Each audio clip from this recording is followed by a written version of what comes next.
आखिरकार एलओसी पे क्या चल रहा है? क्या भारत और पाकिस्तान में कुछ अलग तैयारियां हो रही हैं और ये जो शांति है ये शांति एक भयानक रूप ले सकती है। जानेंगे जियोपॉलिटिक्स में क्या कुछ चल रहा है। हमेशा की तरह जानने को मिलेगा बहुत कुछ। आइए जानते हैं इन खबरों को विस्तार से। हाल के हफ्तों में एलओसी पर तनाव बढ़ रहा है। पाकिस्तान के कब्जे वाले कश्मीर से जिहादियों ने घुसपैठ की कोशिश की, जिसके जवाब में दोनों पक्षों ने एक दूसरे पर हमलों का आरोप लगाया है। पिछले महीने अखनूर के पास एक आईईडी विस्फोट में 2 भारतीय सैनिक मारे गए, जिसे जिहादी इकाई द्वारा लगाए जाने का संदेह है। दूसरी ओर इस्लामाबाद ने दावा किया है कि भारतीय सेना ने उनके सैनिकों को निशाना बनाकर आईईडी हमले किए, जिसमें 2 पाकिस्तानी सैनिक घायल हुए। लेख में ये भी कहा गया कि हालांकि कश्मीर में हिंसा 2012 के बाद सबसे निचले स्तर पर थी, लेकिन पाकिस्तान का रुख सख्त होता जा रहा है। पाकिस्तानी सेना प्रमुख जनरल असीम मुनीर ने फरवरी 2025 में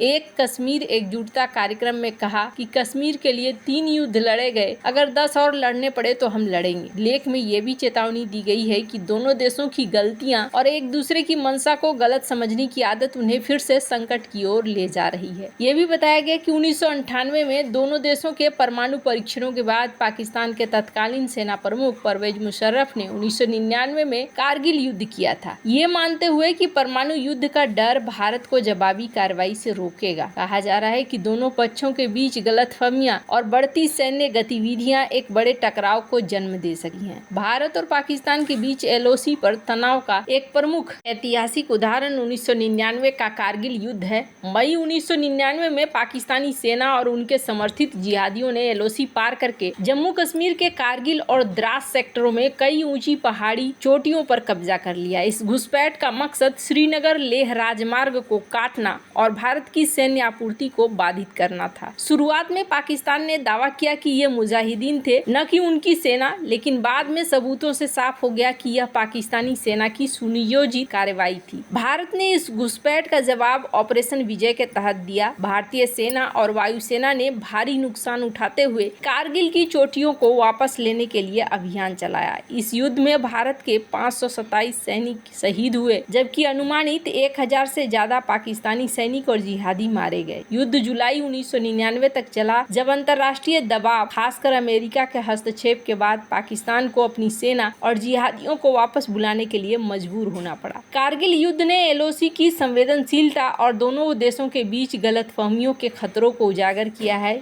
यह युद्ध परमाणु हथियारों की छाया में लड़ा गया, क्योंकि दोनों देशों ने 1998 में परमाणु परीक्षण किए थे। कारगिल युद्ध और वर्तमान स्थिति में कई समानता है। 1999 में पाकिस्तान ने ये मान लिया था कि भारत परमाणु युद्ध के डर से सीमित जवाब देगा, लेकिन भारत ने निर्णायक कार्रवाई करके इसे गलत साबित किया। आज भी कहा जा रहा है कि एलओसी पर छोटी छोटी घटनाएं जैसे कि आईईडी हमले, घुसपैठ दोनों पक्षों को गलत कदम उठाने के लिए उकसा सकता है। कारगिल की लड़ाई की तरह आज भी दोनों देश के बीच संवाद की कमी है, एक दूसरे पर अविश्वास संकट को बढ़ा सकता है। इसके अलावा लेख में ये भी कहा गया कि पाकिस्तान के जनरल मुनीर ने भारत पर बलूचिस्तान में हिंसा भड़काने का आरोप लगाया, जो दोनों देशों के बीच तनाव का एक और कारण बन सकता है। भारत और पाकिस्तान एलओसी पर अनजाने में एक और संकट की ओर बढ़ रहे हैं। कारगिल युद्ध का उदाहरण हमें याद दिलाता है कि छोटी सी गलतफहमी या उकसावे की कार्रवाई किस दिशा में बढ़ सकती है। खैर, लेकिन ऐसा नहीं है कि पाकिस्तान का तैयारियां नहीं कर रहा है। सैदू शरीफ हवाई अड्डा, जो स्वात जिले में है, पहले एक नागरिक हवाई अड्डे के रूप में काम करता था, लेकिन अब इसे सैन्य उपयोग के लिए अपग्रेड किया जा रहा है। यह हवाई अड्डा एलओसी और श्रीनगर से निकटता के कारण रणनीतिक रूप से महत्वपूर्ण माना जा रहा है। हाल के दिनों में पता चलता है कि पाकिस्तान ने यहाँ मजबूत विमान शेल्टर बनाए हैं, जो JF-17 थंडर और अमेरिकी मूल के F-16 लड़ाकू विमानों को रखने के लिए डिजाइन किया गया है। इसके अलावा हवाई अड्डे पर रनवे का विस्तार और अन्य बुनियादी ढांचे का विकास भी किया गया है। यह कदम भारत के लिए चिंता का विषय है, क्योंकि सैदू शरीफ की श्रीनगर से नजदीकी इसे जम्मू कश्मीर में संभावित सैन्य कार्रवाई के लिए एक महत्वपूर्ण ठिकाना बना सकती है। कहा जा रहा है कि पाकिस्तान की ये गतिविधि क्षेत्र में तनाव को बढ़ा सकती है, खासकर तब जब दोनों देश पहले से ही एलओसी पर छोटे मोटे टकरावों का सामना कर रहे हैं। विशेषज्ञों की माने तो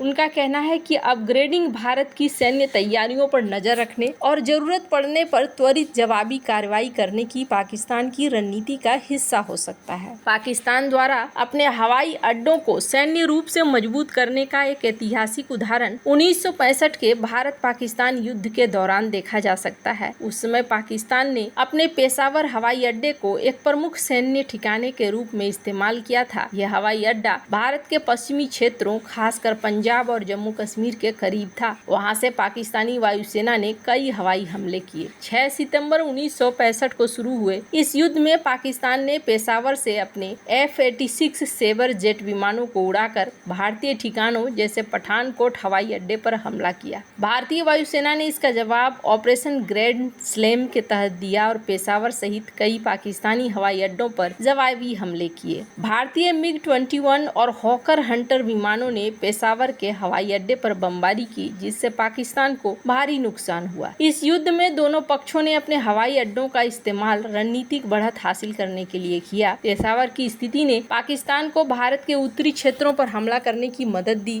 लेकिन भारतीय सेना की मजबूत प्रतिक्रिया ने इसे सीमित कर दिया। यह उदाहरण दिखलाता है कि कैसे पाकिस्तान ने पहले भी अपने भौगोलिक निकटता का फायदा उठाने के लिए हवाई अड्डों को सैन्य ठिकानों में बदला। 1965 के पेशावर हवाई अड्डे की तरह सैदू शरीफ हवाई अड्डे का अपग्रेड भी भारत के लिए एक समान चुनौती पेश कर सकता है। उस समय पेशावर से भारतीय ठिकानों पर हमले किए गए थे और अब सैदू शरीफ की श्रीनगर से 150 किलोमीटर की दूरी इसे जम्मू कश्मीर में त्वरित सैन्य कार्रवाई के लिए उपयुक्त बना सकती है। J-F-17 और F-16 जैसे आधुनिक विमानों की तैनाती से पाकिस्तान की हवाई शक्ति बढ़ेगी, जो भारत के लिए रणनीतिक चिंता का विषय है। यह कदम कारगिल जैसे पिछले संघर्षों की याद दिलाता है, जब पाकिस्तान ने LOC के पास अपनी सैन्य तैयारियों को बढ़ाया था। ये अपग्रेडिंग भारत और पाकिस्तान के बीच पहले से मौजूद तनाव को और गहरा सकती है। सैदू शरीफ हवाई अड्डे का अपग्रेडिंग पाकिस्तान की उस रणनीति का हिस्सा है जिसके तहत वो भारत के साथ सीमा पर अपनी सैन्य तैयारियों को मजबूत करना चाहता है। 1965 के युद्ध में पेशावर हवाई अड्डे का उपयोग का उदाहरण हमें याद दिलाता है कि ऐतिहासिक रूप से पाकिस्तान ने अपनी भौगोलिक स्थिति का फायदा उठाकर भारत पर दबाव बनाने की कोशिश करी है। अब इसी बीच एक खबर आ रही है जिसमें कहा जा रहा है कि अमेरिका के